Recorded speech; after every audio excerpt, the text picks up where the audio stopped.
Hello दोस्तों, नमस्ते। शादी के बाद विदाई का समय था।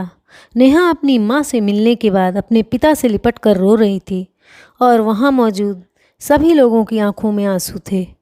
उस समय नेहा ने घूंघट निकाला हुआ था और अब उसका विदा होकर ससुराल जाने का समय हो गया था। तो जैसे ही नेहा रोती हुई कार में बैठने लगी, तभी उसकी छोटी बहन रोती हुई उससे दोबारा लिपट कर रोने लगी।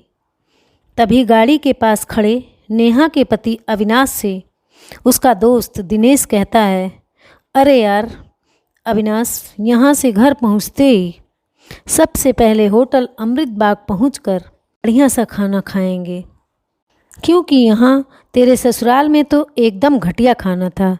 ऐसा खाना तो हमारे यहाँ कुत्तों को भी नहीं खिलाते।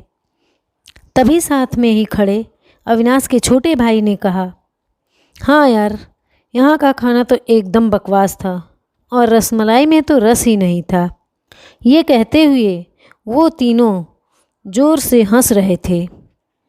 तभी नेहा के पति अविनाश ने भी अपने ससुराल वालों का मजाक उड़ाते हुए कहा कि हाँ यार, मैंने भी मजबूरी में यहाँ का खाना खा लिया, वरना मैं तो ऐसे खाने को हाथ भी नहीं लगाता।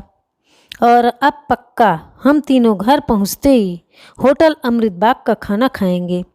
अपने पति के मुंह से ऐसी ऐसी बातें सुनकर नेहा कार में बैठती बैठती रुक गई और उसने गुस्से में सबके सामने अपना घूंघट हटाते हुए कार के दरवाजे को जोर से बंद किया और आंखों में आंसू लिए नेहा अपने पिताजी के पास चली गई और उनका हाथ पकड़कर उनसे ये कहा कि पिताजी, मैं ससुराल नहीं जाऊंगी, मुझे ये रिश्ता बिल्कुल मंजूर नहीं है। ये बात नेहा ने इतनी ज़ोर से कही कि सब लोग उसकी बात सुनकर हक्के बक्के रह गए। सब लोग नेहा के नज़दीक आ गए और नेहा के ससुराल वालों पर तो जैसे पहाड़ ही टूट गया हो। वजह क्या थी ये किसी को भी समझ नहीं आ रहा था। तभी नेहा के ससुर राधेश्याम जी ने आगे बढ़कर नेहा से पूछा कि नेहा बेटी, बात क्या है? तुम अचानक ही शादी होने के बाद अपनी विदाई होने के समय यूँ शादी को नामंजूर कर रही हो।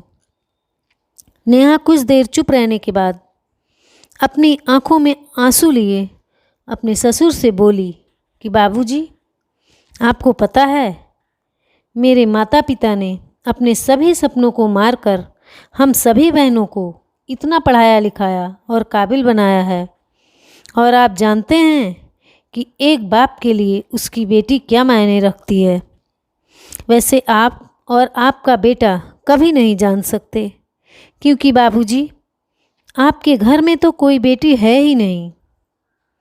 और आप जानते हैं, मेरी शादी में आने वाले बारातियों के लिए खाने पीने की एक भी कमी ना रह जाए, इसलिए मेरे पिताजी पिछले कई रातों को जागकर मेरी माँ के साथ ये योजना बनाते थे कि रसोइया कौन होगा और खाने में बारातियों के लिए किस किस तरह का खाना बनवाना है और बारातियों को कहाँ बिठाना है, ताकि कहीं किसी को बुरा ना लग जाए।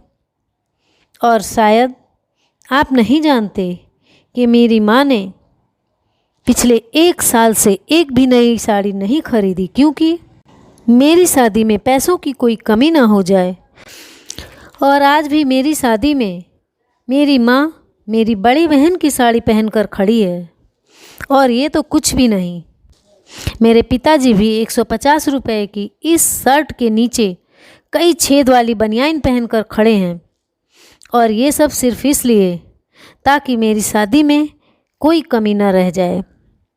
लेकिन इतनी मेहनत करने के बावजूद भी आज इस शादी में आपके बेटे को रोटियां ठंडी लगीं, उसके दोस्त को पनीर बकवास लगा और मेरे देवर जी को रसमलाई में तो रस ही नहीं मिला। और तो और मेरे पति अविनाश जी तो कह रहे थे कि वो तो ऐसे खाने को हाथ भी नहीं लगाते। बस उन्होंने तो मजबूरी में ही ये खाना खा लिया। अगर सब कुछ इन्होंने मजबूरी में ही खाया है, तो इसकी क्या गारंटी है कि मुझसे शादी भी ये अपनी खुशी से कर रहे हों। कल को अविनाश जी ये भी कह सकते हैं कि मुझसे शादी भी इन्होंने मजबूरी में ही की है। और नेहा रोते हुए अपने ससुर से ये भी कह रही थी कि जिस माता पिता ने मेरी शादी में दिन देखा ना रात, बस शादी की तैयारियों में लगे रहे, उन माता पिता पर आज आपके बेटे और उनके दोस्त यूं जोर जोर से हंस रहे हैं और उनकी बेइज्जती कर रहे हैं। क्या आपके घर में माता पिता की इतनी ही इज्जत होती है? तभी नेहा के ससुर ने कहा कि बेटी, इतनी छोटी सी बात पर तुम इतना नाराज हो गई।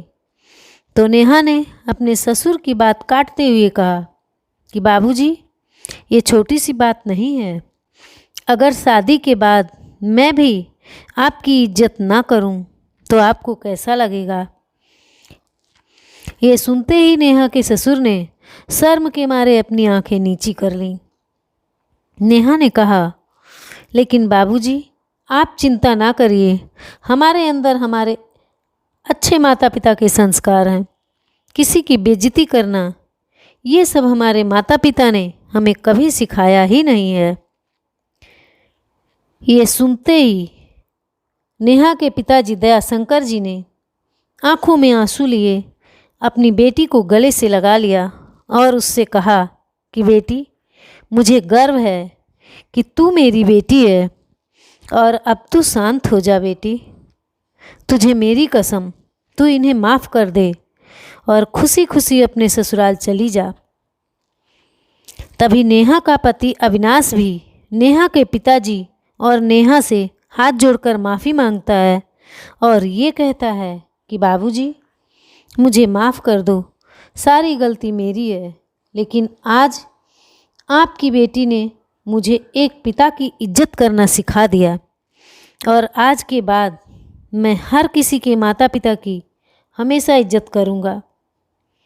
उसी वक्त नेहा के ससुर राधे श्याम जी भी आगे आकर अपनी बहू नेहा के सर पर हाथ रख कर कहते हैं कि मैं तो बहू लेने आया था, लेकिन ईश्वर बहुत कृपालु है।